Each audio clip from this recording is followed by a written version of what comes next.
তোর লজ্জা করে নাই? কোন মুখ নিয়ে হানাইছস? বিশ্বাসঘাতক প্রতারক! মেঘলা, চুপ কর তুই। অনেক বাবা, তুমি বলো তো, হে মেঘলা এসব কি কইতাছে? মেঘলা কইতাছে তুমি নাকি আরেকটা বিয়ে করছো। আমি অবশ্য বিশ্বাস করি না কেহা, এটা তো হইতে পারে না যে তুমি আরেকটা বিয়ে করছো, তাই না? এটি তো সত্যি, তুমি বিয়ে করো নাই। কিরে কথা কস না কেন? ক আমি ভুল কইতাছি? ক যে তুই বড়লোক হওয়ার জন্য বড়লোক মায়ের বিয়া করছ নাই? কিরে স্বার্থপর, কথা কস না কেন? মেঘলা মিথ্যা কিছু বলছে না। মিথ্যা কইতাছে না মানে? হ্যাঁ, আমি আরেকটা বিয়ে করেছি, কিন্তু কেন বিয়েটা করেছি সেটাই আমি আপনাদেরকে বলতে এসেছি। কি বললা তুমি?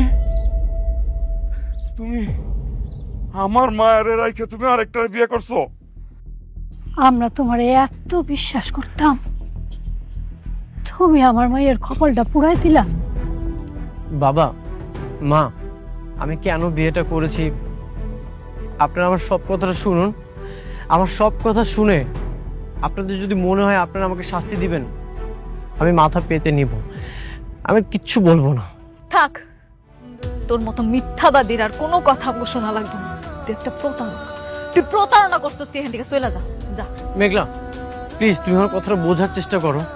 তুমি আমাকে একটা সুযোগ দাও, আমি তোমাকে সবকিছু বলতে চাই। কি বলবি তুই আর আমি কি শুনবো? তুই আমার কি কইছিলি? তুই কস নাই যত বড় লোকে হয়ে যাস তুই এখানেই থাকবি? 7টা দিনও পার হইল না, ঠিকই কোটিপতির মেয়েরে বিয়া করে ফেলাইলি।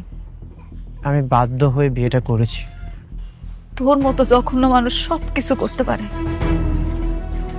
তুই যে আমার স্বামী, সে নামটা আমি মিথ্যা ফেলাম।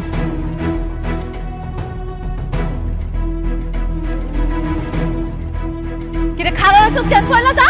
মেঘলা, তুমি আমার সবকিছু শোনো। নির্লজ্জ বেহা, এখনো খারাপ আছিস? তুই যাবি না? আরে যাস না কেন? তুই যা। আরে তুই চইলা যা, তুই যা। তুই যাবি না? ওরে আমি আজকে মেঘলা,